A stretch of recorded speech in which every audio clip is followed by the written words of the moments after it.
Nous étions promis de nous revoir en novembre,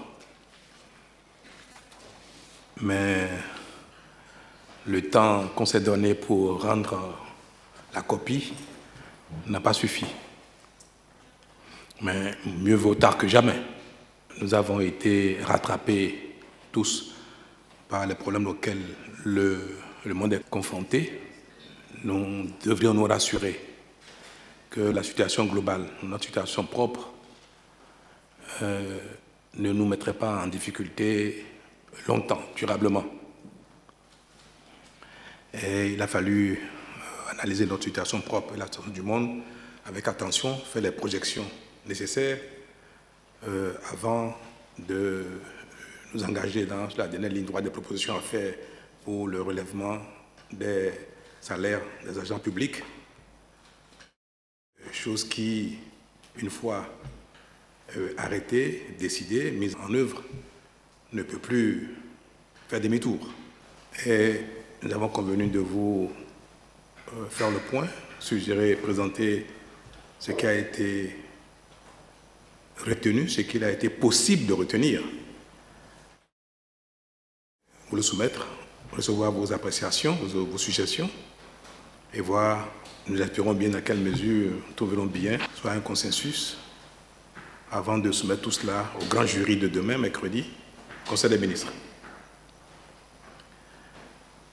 Vous savez très bien que nous sommes confrontés, l'État, nous tous ensemble, et principalement l'équipe gouvernementale qui a la charge de gérer pour l'intérêt général nos ressources, tout à nous tous, pour faire face à tous nos problèmes. Problèmes d'infrastructure, problèmes de formation, problèmes de santé, problèmes de sécurité, problèmes d'emploi. Mais comme tout cela n'exclut pas le quotidien de chacun, le pain quotidien, il est tout à fait normal que dans l'assiette pour la répartition des ressources publiques, nous tenions compte de ce qu'il faut faire pour améliorer le quotidien de chacun, sans renoncer à ce qui concerne notre vie à nous tous et qui détermine notre évolution et la sortie de la pauvreté. Il y a des investissements, si on ne les fait jamais, nos enfants, nos petits-enfants, nos arrière-petits-enfants vivront le même sort que nous. Une pauvreté sans fin. Malheureusement, c'est ce qui semble désormais caractériser nos pays et l'Afrique. Mais nous savons très bien que ce n'est pas une fatalité. La pauvreté n'a jamais été une fatalité pour quiconque, que ce soit pour les individus, que ce soit pour les communautés.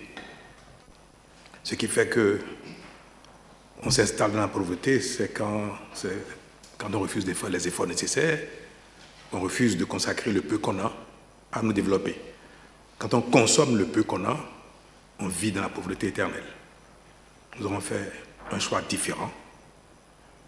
Nous observons que cela porte ses fruits. Et le dilemme est de pouvoir garder le cap, tout en permettant à chacun de se sentir concerné en son temps par les fruits de nos efforts communs.